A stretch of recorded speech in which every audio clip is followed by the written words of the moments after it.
In a town where silence often speaks louder than justice, one quiet afternoon in Oakbridge, Georgia, became the spark for a national reckoning.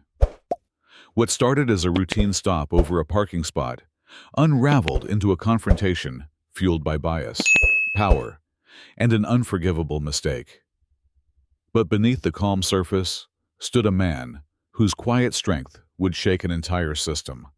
This is not just a story about law enforcement. It's about what happens when the wrong person picks the wrong fight. In the quiet suburb of Oakbridge, Georgia, where mailboxes were painted to match the shutters and lawns bowed to perfection, an aging black Camry pulled up to the curb. The sun hung low. Samuel Ellis, a tall, reserved black man in his 60s, straightened his tie in the rearview mirror. He'd come to visit an old college friend. A familiar street, a familiar calm. He stepped out, closing the car door with gentle finality, when the voice came like a whip crack. "Hey, you. What do you think you're doing?" Samuel turned. A young, white officer, tight-jawed and already furious, strode toward him. The badge read, "Callahan, you're blocking a driveway." Callahan barked. His hand hovered near his baton. "You think you can just park wherever you want?" Samuel glanced calmly at the space. A bit close, yes, but far from obstruction. Still, he nodded with measured courtesy. "Apologies, officer. I'll move right away." That should have ended it, but it didn't. Callahan wasn't after compliance. He was after control. "Don't get smart with me. You people always got an excuse." Samuel blinked. The weight of decades came pressing down, but he kept his voice even. "Sir, I said I'd move." "No need for that tone." Callahan's face darkened. His voice dropped. Venomous. "You think your suit and tie make you different?" Before Samuel could reply, Callahan slammed his palm onto the hood. Then, without warning, pulled out his baton and smashed the driver's side window. Glass exploded inward. A few shards nicked Samuel's hand, but Samuel didn't flinch.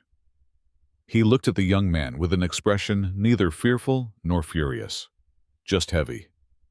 Then, with deliberate calm, he reached into his coat and pulled out a leather card holder. He held it up. Callahan squinted, then froze. "FBI Director, Samuel Ellis." Silence dropped like a guillotine. Callahan staggered back, his mouth open, words scrambling to form. I didn't know." Samuel spoke softly. "That's the problem." 15 minutes later, Sheriff Darrell Morris arrived. Tall, graying. A lifelong Oakbridge man. He greeted Samuel like an old acquaintance because he was... Their paths had crossed years ago at a law enforcement conference. But now, Morris's eyes took in the shattered glass, the rattled FBI director, the trembling young officer, and shame washed over him. Callahan tried to deny the racial remarks, but Samuel's account was clinical, clear. Morris barely needed it. A neighbor across the street had a security camera that caught everything. Callahan was stripped of badge, gun, and radio on the spot. No back office, no delay. In the middle of the street, where the incident began, the community watched from their windows. 2 months later, Callahan stood trial. His defense attorney spoke of stress, of confusion, of misinterpretation. But the footage was undeniable. His words, his posture, his rage, it all played back to a silent courtroom. And when Samuel took the stand, his testimony was not of revenge, but responsibility. He spoke of restraint, of what it means to carry power without abusing it. The jury took less than a day. Guilty on all counts. The judge, in a voice heavy with disappointment, sentenced Callahan to nearly 3 years in state prison. Restitution included personal damages and a formal letter of apology. But it was what happened after that left a mark. The Oakbridge Police Department launched mandatory training in bias response and de-escalation. Samuel, though he declined interviews, initiated a federal audit of small-town precincts nationwide. Quietly, methodically, the system began to tremble. As for Samuel, he returned to Washington.